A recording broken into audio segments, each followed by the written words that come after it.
Hello everyone. I'm at my aunt's house, sorting through boxes in the attic. My cousin, Sarah, moved to another country years ago. We promised to write, but life got busy, and we slowly lost touch. I thought I knew her. But today, tucked away in an old trunk, I found this. Her diary.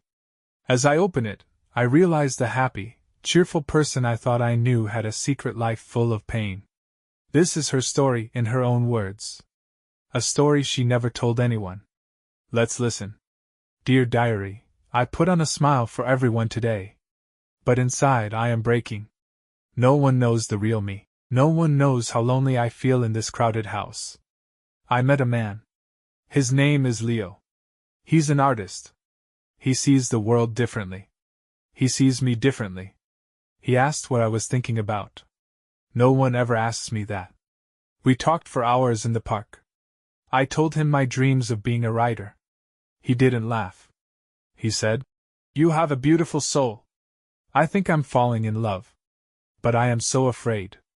I saw him with his family today. His wife. His 2 little girls. They were laughing. My heart stopped. He never told me. He wears a wedding ring. How did I not see it? I feel so foolish. He found me. He said his marriage is over. He said they live like strangers. He says I understand him. He says I am his true love. I want to believe him. But this feels wrong. I am living a double life. Every moment with him is a secret. Every text message is a lie. My family asks why I'm always tired. I am tired of hiding. I am tired of the guilt. I asked him, "When will you tell her?" He gets angry. He says I am pressuring him. He says I don't understand his situation. But I understand that I am a secret. And secrets feel shameful.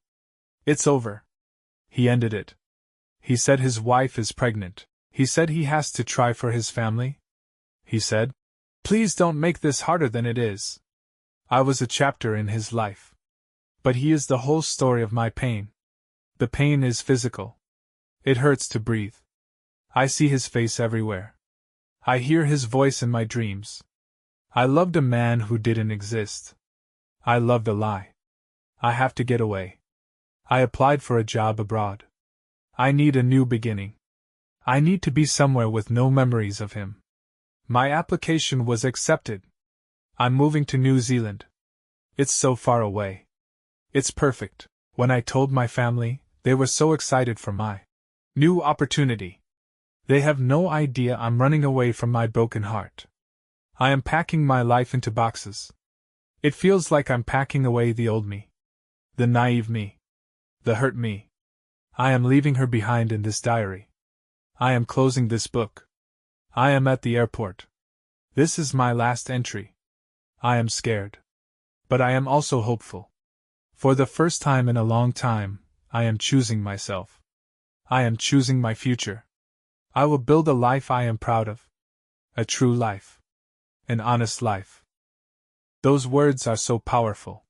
She wasn't just my cheerful cousin, she was a strong woman who survived a great pain. Let's honor her story by learning from it.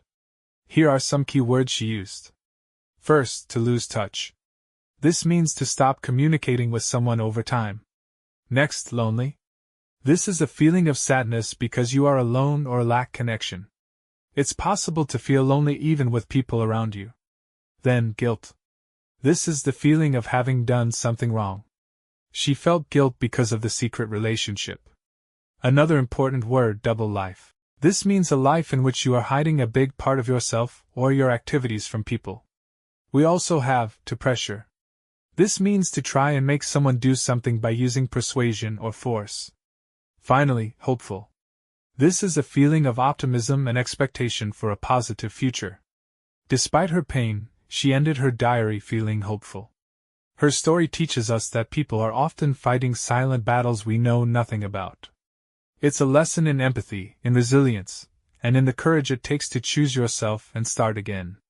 Her pain was real, but so was her hope, and that is a powerful thing to remember. If this story resonated with you, please give this video a like. It helps us grow and reach more learners. If you're new here, welcome home. Subscribe to English Story Park for more lessons like this. In the comments, I'd love to know what makes you feel hopeful. Share your thoughts. Thank you for listening. Be kind to yourselves and to others. You never know what someone is going through. See you in the next story.